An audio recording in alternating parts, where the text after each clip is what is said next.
Now we're back to learning Illustrator in a year, day 38. We've got yet another option to use these transform functions. Just select your object on the canvas, then right click, and then we have another transform where we have yet again one of these functions. The move, which is X and Y in the properties. Rotate option, then the reflect option, which are these horizontal and vertical reflections. The scaling, which would be somewhat with an 8, and then the shear tool. We had that in the top transform menu. Let's just use them. Whenever you activate one of these options, a menu should pop up. Just make sure that the preview is checked, and then you can adjust your objects right here in real time.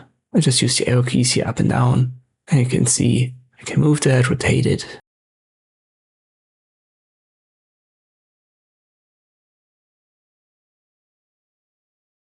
Reflection was vertical and horizontal. You can even use an angle.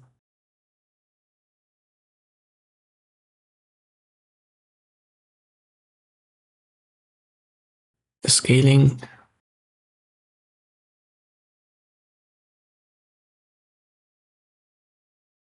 You can make that non-uniform and then scale up top to bottom and left to right, which is now basically then with an 8.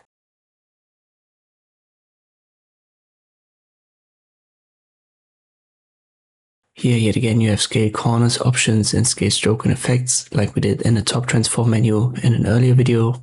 And then the shear tool. So there's another way to access all of these menus and all of these transform options.